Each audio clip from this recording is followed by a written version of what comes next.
Cuando uno está en contacto con la naturaleza durante un viaje o un simple paseo, a menudo encuentra lugares intensos donde la presencia de un árbol, de una montaña o de un río le proporcionan unas sensaciones que le cuestan definir. Estos lugares mágicos, reveladores de una presencia en el límite de lo visible e invisible, producen, la mayoría de las veces, un sentimiento de bienestar y de armonía.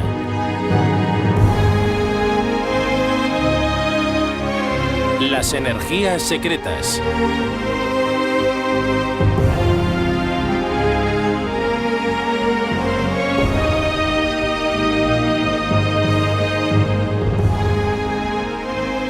Desde que el mundo es mundo, estos lugares privilegiados, verdaderos santuarios naturales, han sido asociados a lo sagrado.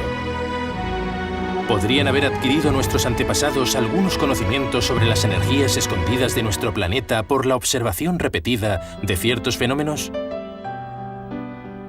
En efecto, parece que las civilizaciones que nos precedieron quizás hayan logrado sacar provecho de esas energías sutiles, verdaderas zonas de intercambio entre el telurismo de nuestro planeta y la radiación cósmica. Es cierto que nuestros antepasados, que convivían mucho más que nosotros con la naturaleza, enseguida se dieron cuenta de que eran muy sensibles a las radiaciones del suelo, el paso de las corrientes de agua, el de las energías telúricas. Uno debe recordar que ya en la antigüedad las legiones romanas se acompañaban de especialistas de la raptomancia, encargados de detectar las fuentes, los puntos de agua y los lugares más favorables para instalar un campamento, ya que antiguamente no acampaban en cualquier sitio, sino donde habían puntos favorables para la evolución de la vida. En Occidente, hay motivos para pensar que los pueblos del Neolítico poseían conocimientos sobre los fluidos subterráneos. Los monumentos y los sitios que hemos heredado de ellos podrían ser los instrumentos de una ciencia ancestral.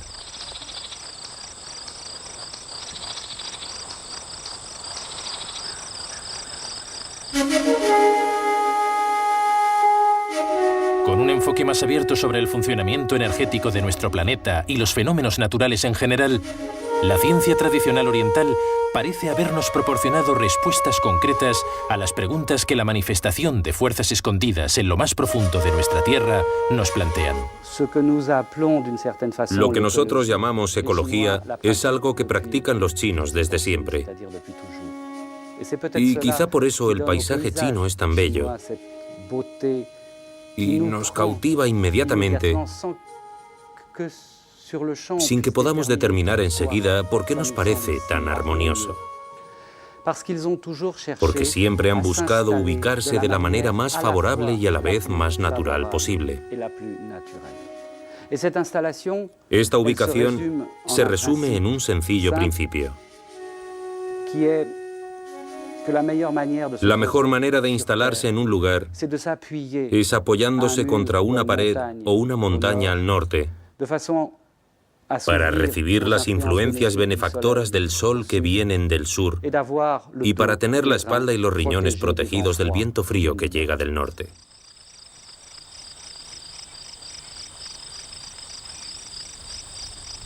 Hasta hace pocos años aún, la arqueología tradicional siempre había considerado los menhires y los dólmenes como piedras de sacrificio o tumbas de los primitivos. Estos misteriosos monumentos han desafiado los siglos para plantear a los historiadores uno de los más apasionantes enigmas de la aventura humana. Sin embargo, sabemos que esas construcciones están íntimamente ligadas a las creencias paganas de la Tierra practicadas desde la antigüedad.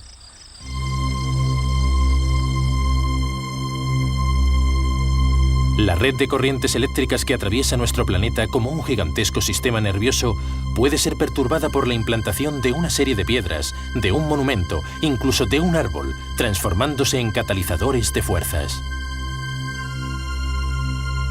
Con piedras sueltas o agrupadas que colocaban en unos puntos muy precisos, nuestros antepasados eran capaces de usarlas para fines que desconocemos o de los cuales hemos perdido el conocimiento. Sólidamente implantados desde una época que solemos remontar a un pasado muy antiguo, los monumentos y lugares sagrados han dejado una huella que el tiempo no puede borrar.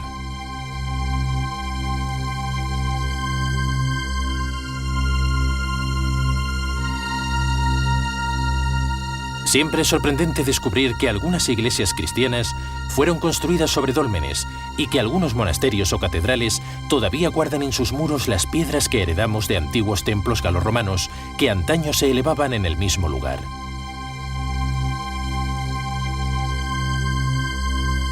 Aunque las prácticas y las creencias religiosas hayan cambiado, los sitios rituales y los lugares de culto han conservado desde los tiempos más remotos el mismo potencial energético: la Tierra y el cosmos, donde el hombre regenera su cuerpo y su alma. Todas nuestras catedrales, abadías y las más bellas de nuestras iglesias fueron construidas en lugares donde habían corrientes telúricas y que servían para estimular el pensamiento humano e irradiar al monumento de energías que estimulaban al hombre y lo llevaban hacia el misticismo. Sabemos que desde el siglo XIII, los padres de la Iglesia les habían pedido a los constructores de catedrales que aplicaran sus conocimientos sobre estos emplazamientos con criterios muy particulares. Los compañeros del Tour de Francia saben perfectamente cuáles son los lugares donde irradian estas energías, y por eso podemos ver esparcidos por la tierra de nuestra bella Francia unos monumentos que no han sufrido ningún daño por las vibraciones telúricas durante siglos y que son cargados, entre paréntesis, de energías, porque el paso de las energías telúricas favorece la conservación de este intercambio de pensamientos y de plegarias que desde siglos han impregnado cada piedra de estos edificios. Al igual que la acupuntura permite detectar las zonas yin y yang del cuerpo humano, en China, el Feng Shui nos libra el misterio de las energías telúricas. Los países orientales constituyen para nosotros un fantástico santuario preservado donde la ciencia de las fuerzas de la Tierra todavía es practicada por los especialistas de la geomancia. Cuando hablamos de la geomancia china, en realidad empleamos un término ligeramente inadecuado. Geomancia, geo de tierra y mancia de divinidad, significa una divinidad a partir de la tierra, pero en China no se trata de eso. La geomancia china se llama en China Feng Shui. Son dos caracteres. El primero, Feng, significa viento, y Shui, agua. Feng, el viento, representa la forma más invisible, la más impalpable de estas corrientes telúricas, pero cuyos efectos se hacen sentir. El viento mueve la hierba de la llanura. El viento esculpe la montaña. Shui, el agua, es la parte más visible de estas corrientes. Feng Shui es el estudio de las corrientes telúricas en sus formas visibles e invisibles. Lejos de ser un saber del pasado, la geomancia está definitivamente abierta hacia el futuro. Ninguna casa, ninguna empresa puede construirse sin un estricto estudio de su ambiente energético. Este conocimiento permite sintonizar al hombre con su ambiente y no solo proteger su salud, sino también favorecer su plenitud social y espiritual.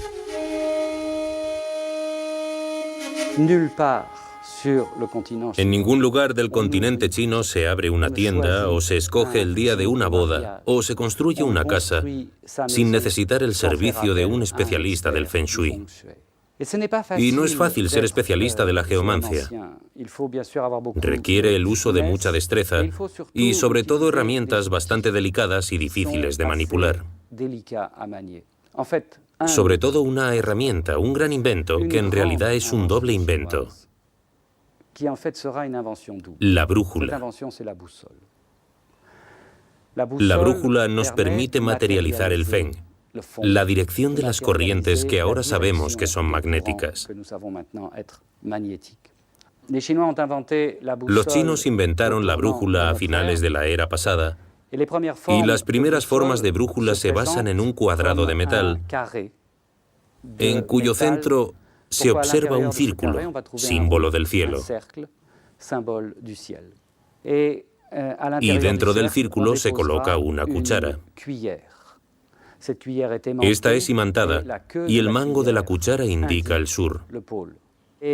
A partir de entonces, la brújula china evoluciona, la aguja se afina, y los modelos que encontramos hoy en día fueron creados alrededor del siglo XIV.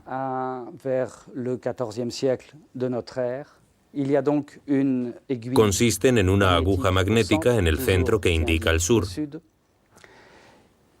Y alrededor de esta aguja se pueden reunir hasta 36 cuadrantes fijos. Permiten, en función de su graduación, determinar las cualidades de las corrientes magnéticas del lugar donde se usa. De nuevo, no se trata tanto de obtener la dirección norte-sur, lo que les interesa a los chinos, sino descubrir las variaciones de esta dirección. La brújula se orienta en función del horóscopo de cada persona, y la aguja siempre dará la dirección norte-sur. Pero según lo que nos indiquen las gradaciones con relación a la dirección, podremos realizar la unión entre la persona y el lugar escogido.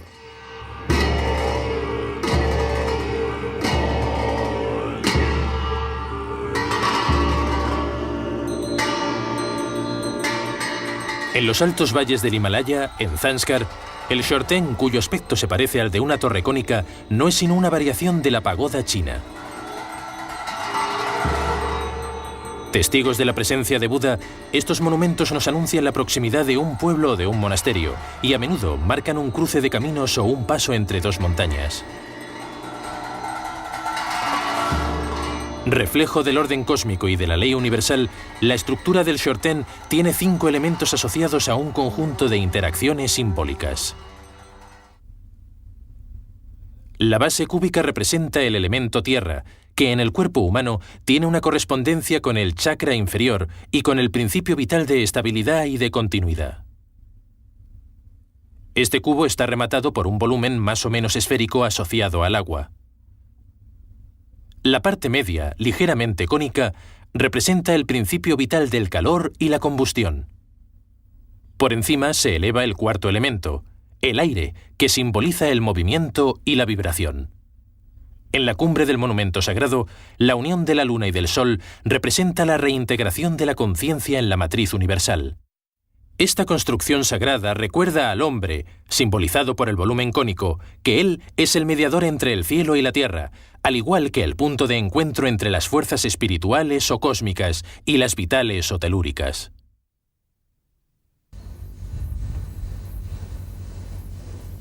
En todo el planeta, las radiaciones de la Tierra tienen una gran influencia sobre la salud y el comportamiento humano.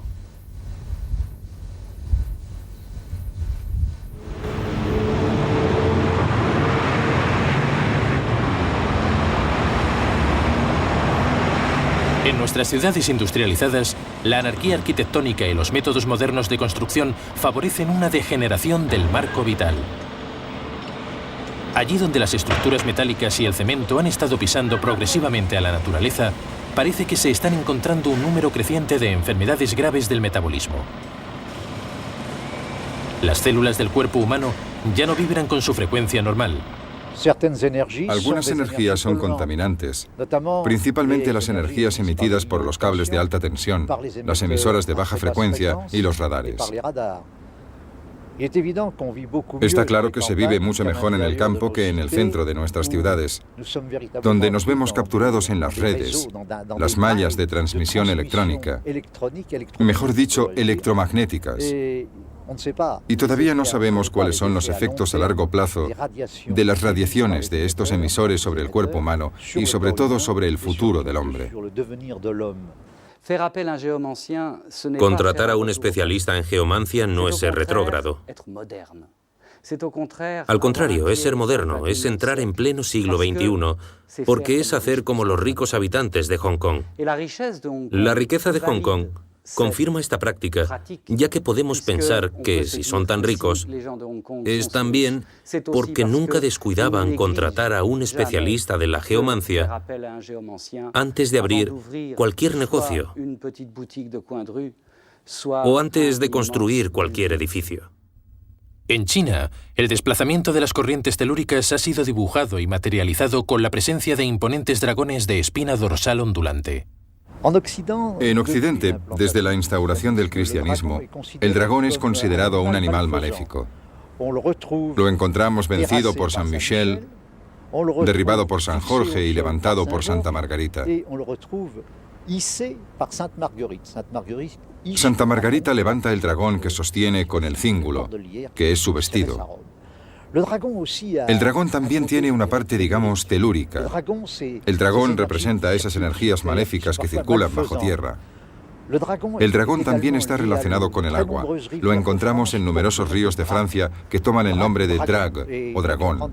Y tan solo analizando algunos topónimos encontramos la presencia de este animal mítico y simbólico. Para nosotros, el dragón es la encarnación del mal que escupe fuego y que San Michel combate. En China, es la encarnación del poder vivificador, de la relación yin-yang. También es el animal benéfico y escupe agua. En realidad, bajo la óptica china, el dragón es lo que personifica la unión entre la tierra y el cielo. En el sur de Francia hay una ciudad que lleva su nombre y es Draguignan. Draguignan debe su nombre a una leyenda. Se dice que antiguamente en los pantanos que rodean la ciudad vivía un fabuloso animal que devoraba a la población y sobre todo a los niños. Allí fue Saint Hermenteur a pelear con el dragón. Draguignan está irradiada de una línea telúrica muy particular que también encontramos bajo un monumento megalítico de los más bellos de Francia, un dolmen llamado Piedra del Hada. Enfrente de la Piedra del Hada se halla una colina. Es el Malmont, que significa el monte del mal. La toponimia nos enseña que nuestros antepasados no designaban puntos particulares con términos así sin razones válidas. Y cuando uno lee la historia de Draguignan, vemos que a lo largo de su vida, este monte del mal conoció auténticas escenas de brujería.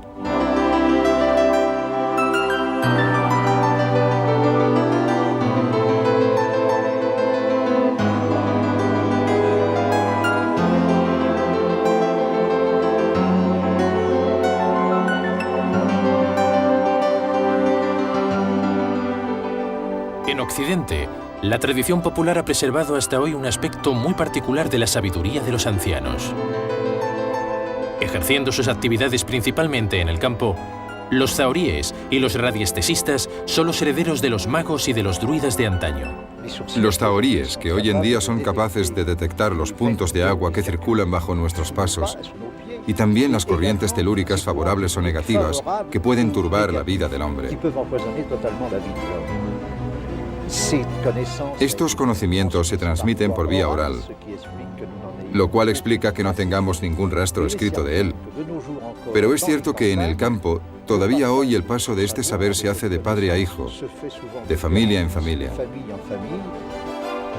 Algunas técnicas elementales y un perfecto conocimiento de los elementos de la naturaleza les permiten todavía hoy encontrar fuentes y puntos de agua subterránea.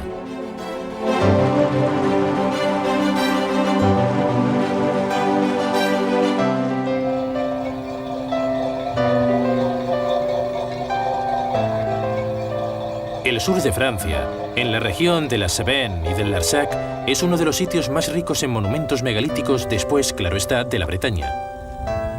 Este lugar es el que Pierre Dumbrun ha escogido para ejercer su arte. Geobiólogo y médico a la vez, este especialista de las energías es un verdadero investigador de lo invisible.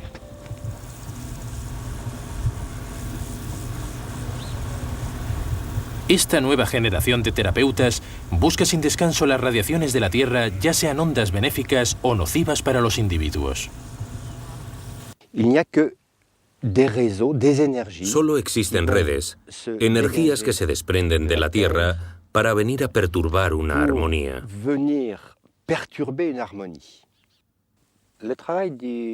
El trabajo del domólogo, del geobiólogo, es permitir que el lugar de vivienda o de trabajo sean herramientas de evolución para la gente. Una herramienta que esté relacionada con el entorno, con el medio ambiente. Cuando uno tiene la suerte de vivir junto a un sistema megalítico activo, porque no todos los sistemas megalíticos lo son, puede encontrar una simbiosis entre el emplazamiento megalítico, su lugar de vivienda y su propia persona. Y esto le permitirá a una persona o a una familia moverse, evolucionar, erigirse, estar en la verticalidad.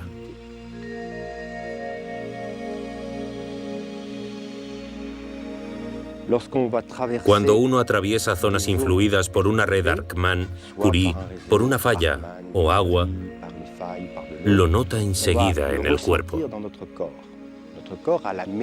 Nuestro cuerpo lo siente y cuando estamos alerta, notamos de manera consciente esta influencia.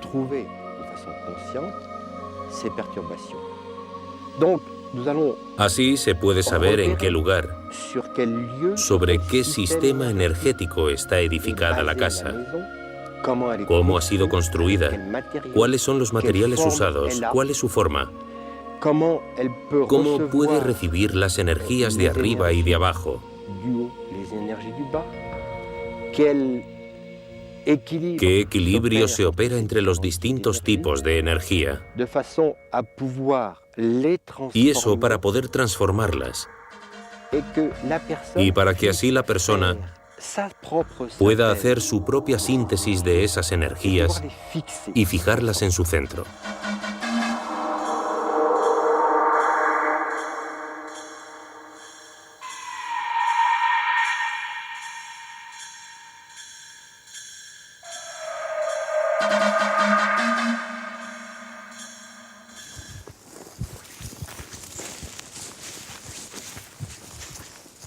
Las radas son un trozo de latón doblado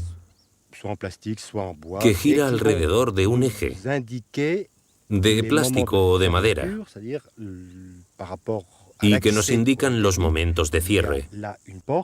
Es decir, en el acceso al megalito hay una puerta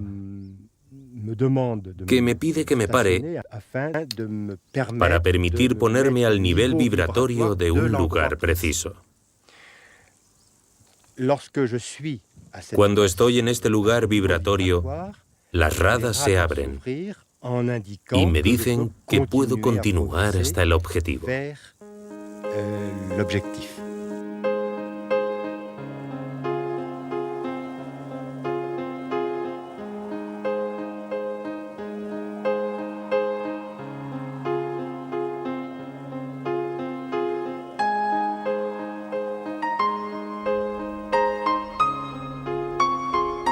El continente europeo también ha guardado los rastros de una ciencia ancestral de la que encontramos muchos vestigios en las construcciones de la religión cristiana. Los calvarios, los oratorios y ciertos monumentos de vocación religiosa situados al borde de la carretera y en medio del campo quizá tengan funciones similares a las de los Shortens, los altiplanos tibetanos. En efecto, parece que estos modestos santuarios, pruebas vivientes de la fe, no han sido construidos en cualquier sitio y en cualquier momento. Estas construcciones, al igual que sus antepasados, los menhires y las piedras levantadas, ¿podrían elevarse verticalmente en puntos donde emergen poderosas corrientes telúricas? La cruz del Cristo o el nicho de un santo local podrían convertirse entonces en una parada entre el cielo y las fuerzas fecundantes de la tierra. En numerosas aldeas rurales, algunos santos todavía son relacionados con rituales agrícolas. Antiguamente, se rezaba para obtener buenas cosechas, atraer la lluvia o ahuyentar las tempestades. Las rocas, las fuentes, las cuevas y los bosques venerados a lo largo de la protohistoria siguen siendo sagrados para las poblaciones cristianas de hoy en día, aunque de forma variable.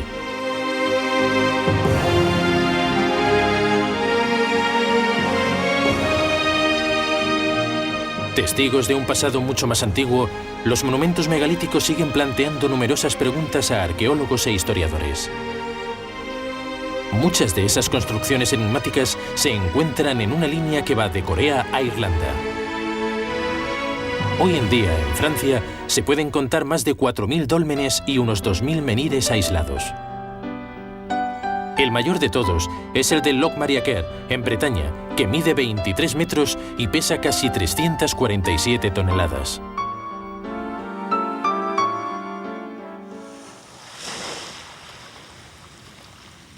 En la península de Noirmoutier, en la Vendée, parece que otro gigante de más de 25 metros se haya roto al pie de un bosque de robles, al borde del mar. En efecto, hemos hallado a unos metros de una playa muy frecuentada por los turistas en la estación estival una magnífica piedra de cúpula. Esta roca, de unas cuantas toneladas, se usaba como piedra de sacrificio. La sangre de las víctimas se recogía en unos pequeños orificios esculpidos en ella. Es muy probable que esta mesa de sacrificios estuviera originariamente situada en la cumbre de un gigantesco menhir que se elevaba por encima de las olas. Este gigante de piedra un día fue destruido en una infinidad de pequeños bloques que quedaron olvidados en la orilla.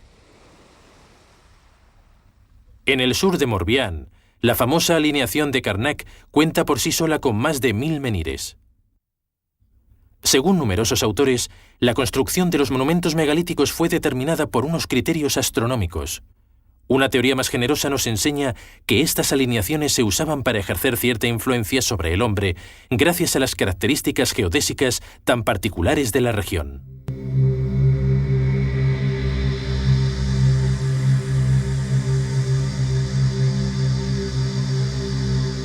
En Francia, son muchos los vestigios de piedra que plantean a los arqueólogos enigmas insondables.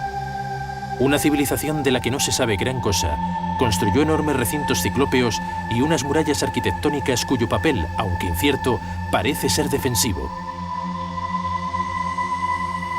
Algunas personas ven allí un oppidum que en la época de los galos servía para proteger a las poblaciones de alrededor, mientras que otras estiman que tan solo se trata de un redil para animales. Otras tesis más antiguas nos revelan que los edificios en realidad eran unos recintos sagrados en medio de los cuales los hombres del Neolítico practicaban cultos.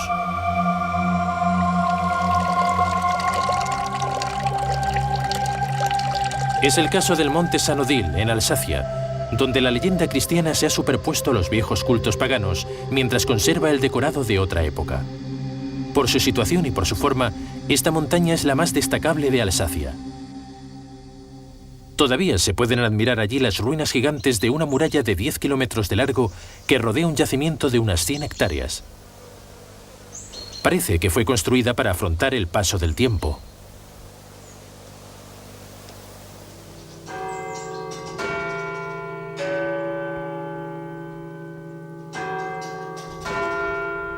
Un convento, fundado por Santa Odile, se erige hoy sobre los cimientos de lo que antiguamente pudo ser un templo solar.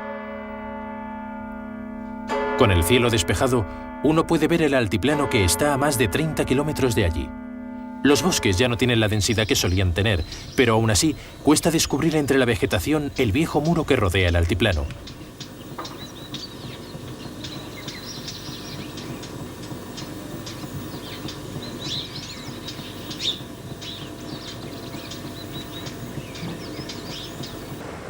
El monte de Saint-Odile para mí es una gran catedral pagana, dotada de energías naturales que fecundan, digamos, estas altas frondosidades, y donde los hombres del pasado venían a practicar unos cultos que hoy en día no son totalmente desconocidos. Ver en el muro del monte Saint-Odile un recinto sagrado no es una utopía. Las excavaciones llevadas a cabo en este yacimiento han revelado unas técnicas de construcción idénticas a las que se usaron en el Mediterráneo, y uno se puede preguntar cuáles eran las verdaderas motivaciones de un pueblo para construir una obra tan impresionante. El recinto sagrado que rodeaba el templo estaba abierto por una puerta única. Sin duda, es cerca de esta que se procedía al filtraje de los que accedían al Santo de los Santos. La hipotética presencia de túmulos y de dólmenes atesta del paso de los druidas en este lugar. Una cueva lleva de hecho el nombre Cueva de los Druidas. Allí se descubrió una pequeña necrópolis cuyos esqueletos estaban tumbados en posición fetal.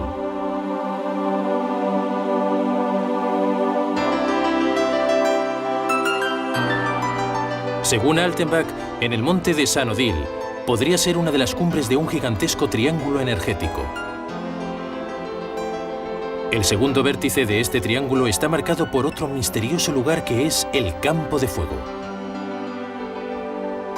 Este altiplano de granito es considerado por todos un lugar privilegiado por sus vibraciones. Tiene propiedades beneficiosas según los especialistas, ya que su onda vital, excepcionalmente alta, es reconocida como radiación benéfica y energética. Un mirador que se hallaba en su cima a principios de este siglo permitía al paseante gozar de un fantástico panorama sobre los Vosges, Alsacia, el Jura e incluso los Alpes. El tercer vértice está situado en el macizo del Donau.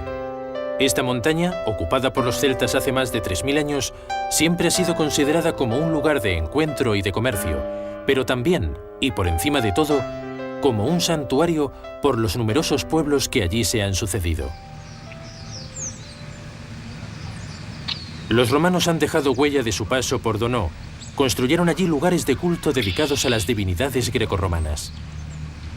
Atraídos seguramente por una onda vital excepcional, los religiosos se instalaron allí para fundar monasterios. Hoy en día, la copia de un templo griego de 12 columnas domina una gigantesca plataforma de más de 100 metros de largo. Aquí también, las energías escondidas de la tierra inundan con sus fluidos benefactores a los numerosos amantes de los lugares sagrados.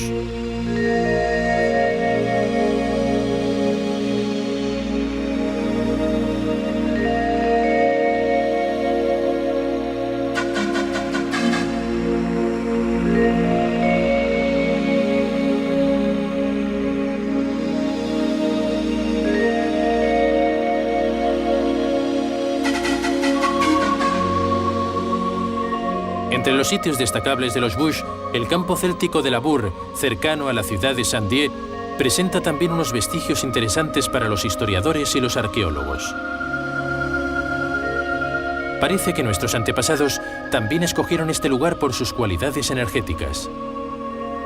El poder de estas ondas vitales podría ser reforzado, según los geobiólogos, por la presencia del mineral de hierro en el subsuelo del campo galo. Destruido por una invasión del siglo IV, el campo de la Bourre conserva, sin embargo, todo su prestigio pasado y parece mantener intactos sus numerosos misterios. A pocos kilómetros de aquí, otro sitio enigmático concluye nuestro viaje en el corazón de los Vosges. La Piedra del Impulso, que los habitantes de la región llaman la Piedra del Gran Viaje, está constituida por 5 plataformas compuestas por bloques de gres de varios metros de altura, separados por corredores. Las obras de los geobiólogos nos enseñan que la pequeña roca, situada en la extremidad del conjunto, emite ondas benéficas. Por el contrario, la pasarela, que une esta roca a la plataforma, está situada sobre un muro invisible cuya polaridad inversa emite radiaciones nocivas. Dicen que antaño, mucho antes de los celtas, seres extraños ocupaban este lugar. Vestidos con luz, no parecían tocar el suelo en sus desplazamientos.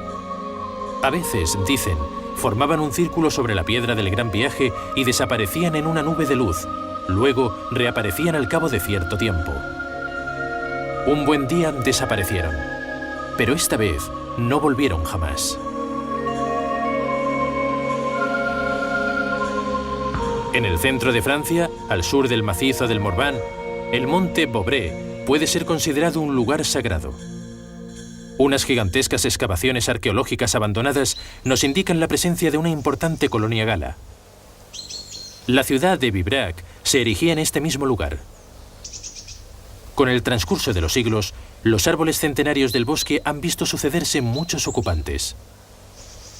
La pequeña capilla cristiana, que por su presencia nos indica la posición de una antigua ciudad, fue construida en el emplazamiento exacto de otros 9 monumentos de culto anteriores. La continuidad de las prácticas religiosas y de las creencias paganas estaban aseguradas por los siglos venideros. Se puede sacar la conclusión de que otra vez las particularidades del orden telúrico habían atraído durante siglos a los peregrinos y a los curas venidos no solo para rezar, sino para regenerarse el alma y vitalizarse el cuerpo. La belleza y la excepcional situación del yacimiento ciertamente hacen del monte Beaupré un lugar magnífico y cautivador.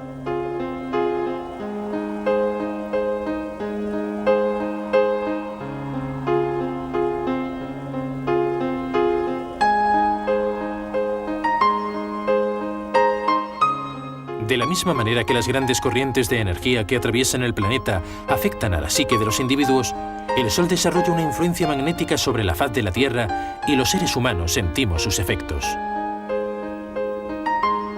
Ya sean templos con criptas como templos solares con vidrieras y rosetones, las grandes catedrales constituyen imponentes condensadores de energía psíquica.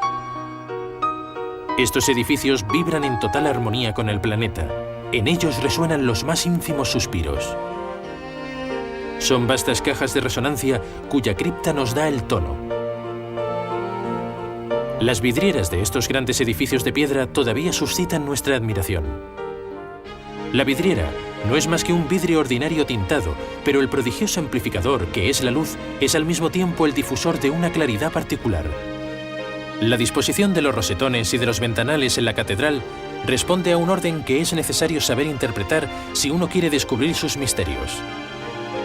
Conociendo la orientación del edificio, ya sabemos que en su parte norte el sol jamás vendrá a jugar con sus vidrios coloreados. Estos siempre se quedarán en las tinieblas. Lo que revelan debe permanecer en secreto.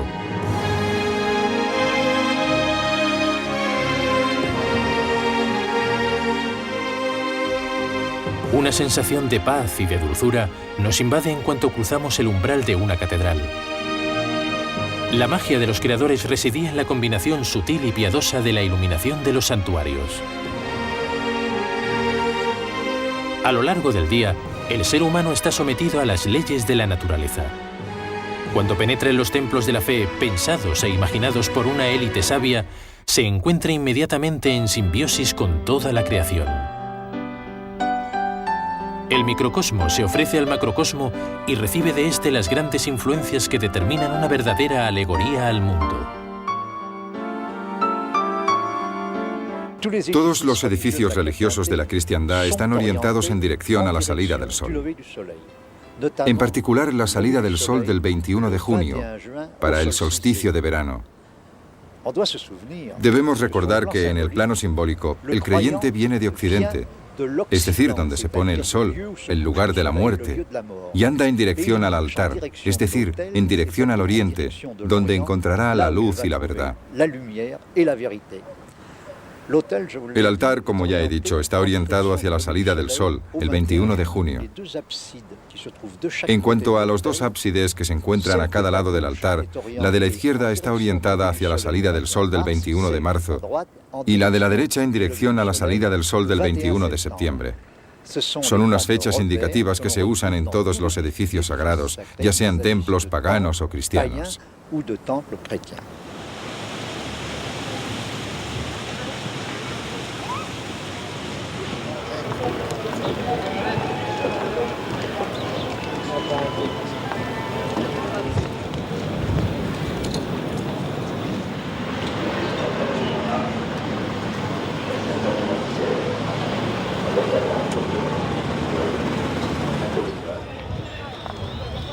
La flecha de la Catedral de Estrasburgo recuerda el emplazamiento donde se elevaba antiguamente una colina en cuya cima se hallaba un dolmen en medio de un bosque sagrado. Un templo de Hércules y de Marte se ha elevado para la eternidad donde se erige la catedral. Desde la Plaza Gutenberg, una calle estrecha bordeada por casas con saledizos nos conduce de manera casi mágica frente a la maravillosa fachada de la catedral. Uno queda fascinado por su magnífico portal poblado de estatuas, su gran rosetón abierto, sus arcos de bóveda, sus campanarios y sus columnas que se alzan hacia el cielo. Todo ha sido calculado, equilibrado con un arte inaudito. Hemos dejado demasiado tiempo olvidado este pueblo de arquitectos y de escultores que nos ha legado la conquista más grande de todos los tiempos, la piedra.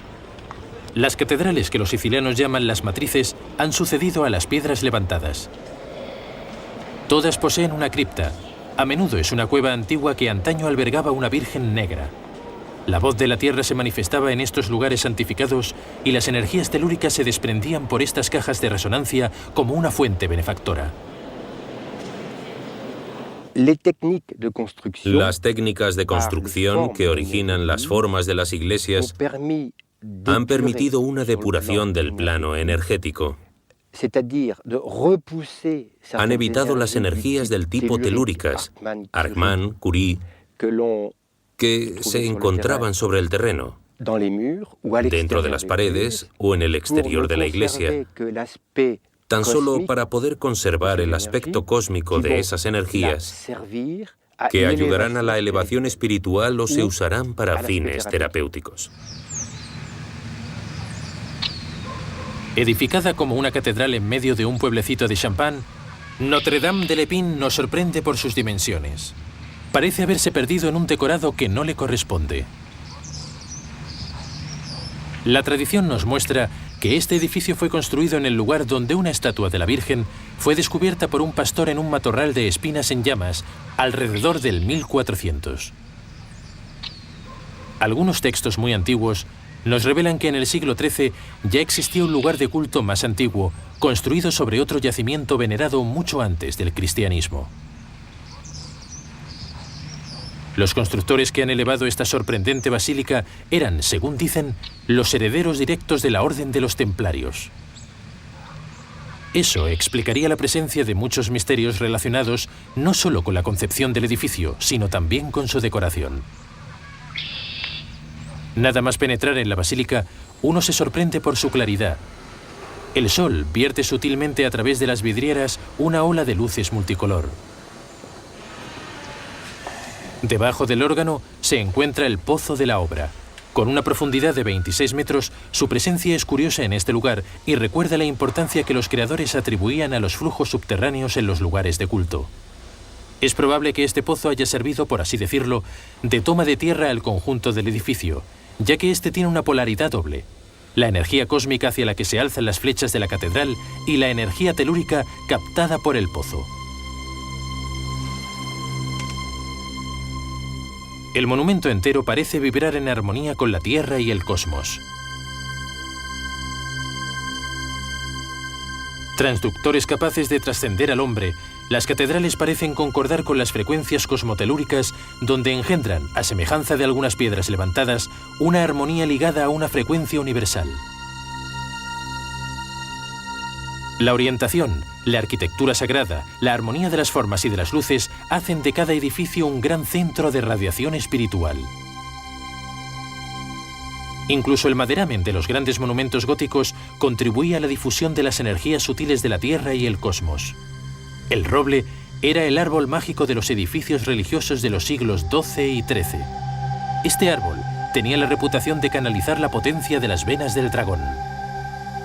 Para el maderamen de una catedral se cortaba la madera a finales de invierno, mientras la naturaleza descansa, mientras la savia dormita. Los árboles eran descortezados durante la nueva luna y luego cortados 2 años más tarde, una noche de luna creciente. La más favorable, la de Navidades, época del año en la que la acción del sol es la más débil. En el campo, la iglesia, situada en el punto donde convergen las calles del pueblo, está dominada por el campanario. Este lleva la cruz, el gallo y las campanas que ritman la jornada y anuncian los acontecimientos importantes. Testigo de la presencia de una vida espiritual, la iglesia nos aparece, gracias a su campanario, como un elemento reconfortante en cuanto nos acercamos a un pueblo. Generalmente los monumentos sagrados están orientados sobre la trayectoria del sol. El coro se sitúa al este, donde los fieles se encaminan hacia la luz, y el atrio al oeste, hacia poniente, el lado de las tinieblas. En todas las iglesias, las naves han sido construidas en forma de cruz latina. Esta alegoría, inspirada en el misterio de la cruz, representa el alma prisionera de la materia. El coro y el santuario simbolizan el cielo. La imagen de la tierra nos la da la nave. Hoy en día, una barandilla ha reemplazado el inmenso crucifijo que marcaba la separación entre la zona de los hombres y la de Dios. Los escalones que permiten el acceso al altar son los grados de la perfección.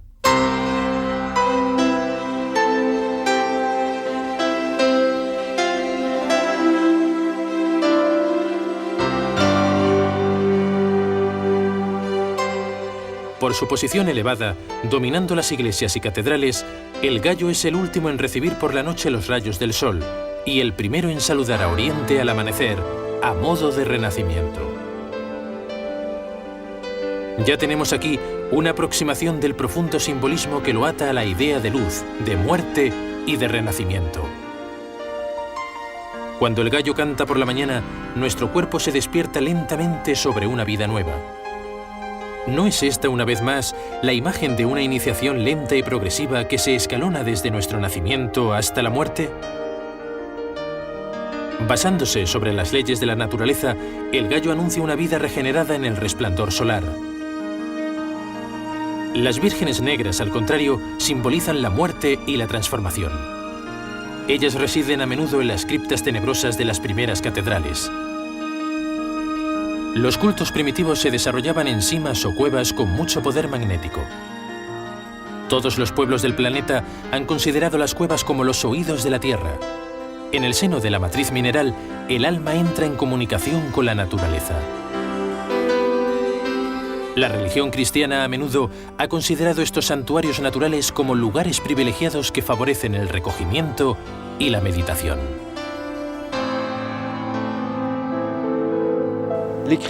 Las criptas que yacen bajo nuestras catedrales o bajo nuestras iglesias más antiguas son auténticas cajas de resonancia que transmiten al monumento que las domina todas las vibraciones de la Tierra. Allí es donde antiguamente estaban nuestras vírgenes negras, esas vírgenes mal cristianizadas que siempre han existido y que encontramos en la India bajo el nombre de Kali o en Egipto bajo el nombre de Isis. Estas vírgenes negras son a la vez el símbolo de la vida que se transforma, de la evolución y de la muerte.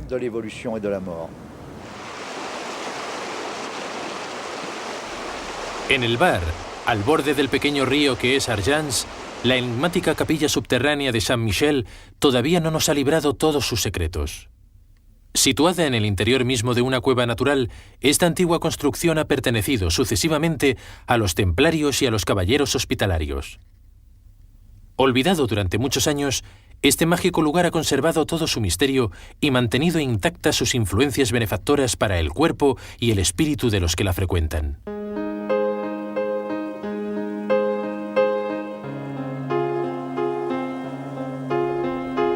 La dualidad entre la tierra y el sol, o entre las tinieblas y la luz, se encuentra también en la brusca revolución arquitectónica que vemos cuando pasamos del arte románico a la era gótica. La bóveda románica descansa sobre las paredes como el techo de una caverna, mientras que la bóveda gótica está proyectada hacia arriba, de modo que los tabiques prácticamente no tienen importancia y la luz aparece sin dificultades en la iglesia. Aquí podemos ver un símbolo relacionado con una civilización que ha abandonado la era de las tinieblas para acceder a la de la luz.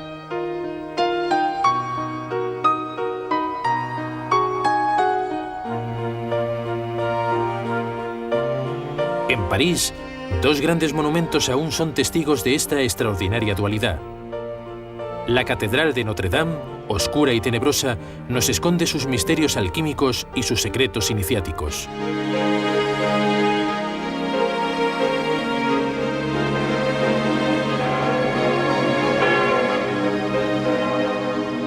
Al contrario, la iglesia de Saint-Sulpice, construida unos siglos más tarde, es un templo solar donde la nave central está inundada por una luz resplandeciente.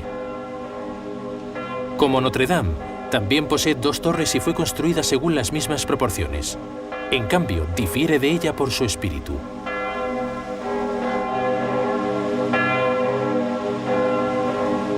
Olvidado de todos, el gnomón de Saint-Sulpice dormita en una de las capillas de la iglesia. Este instrumento, que servía para calcular los equinoccios, nos muestra uno de los aspectos secretos de este templo solar. Un rayo de luz penetraba en el edificio a través de una lupa incrustada en un rosetón. Después se proyectaba al suelo siguiendo una línea delgada de cobre que todavía se puede ver hoy. En la extremidad de esta línea se halla un obelisco rematado por un globo y una cruz. Este era graduado de manera que se obtenía un cálculo muy preciso de los equinoccios. La luz domada de este edificio, que guarda muchos más misterios, nos lleva a pensar que la iglesia de Saint-Sulpice podría ser considerada uno de los mayores lugares sagrados de la historia de Francia. Los arquitectos que se han ido sucediendo en su construcción lo sabían y nos han transmitido con sutileza parte de sus conocimientos.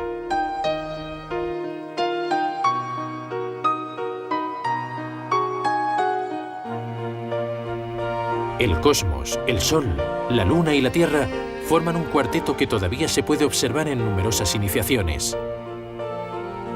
El templo y el hombre constituyen una especie de emisor-receptor en relación directa con estas cuatro energías. Rezar, sin duda, es vibrar al unísono de la creación, es decir, del Todopoderoso.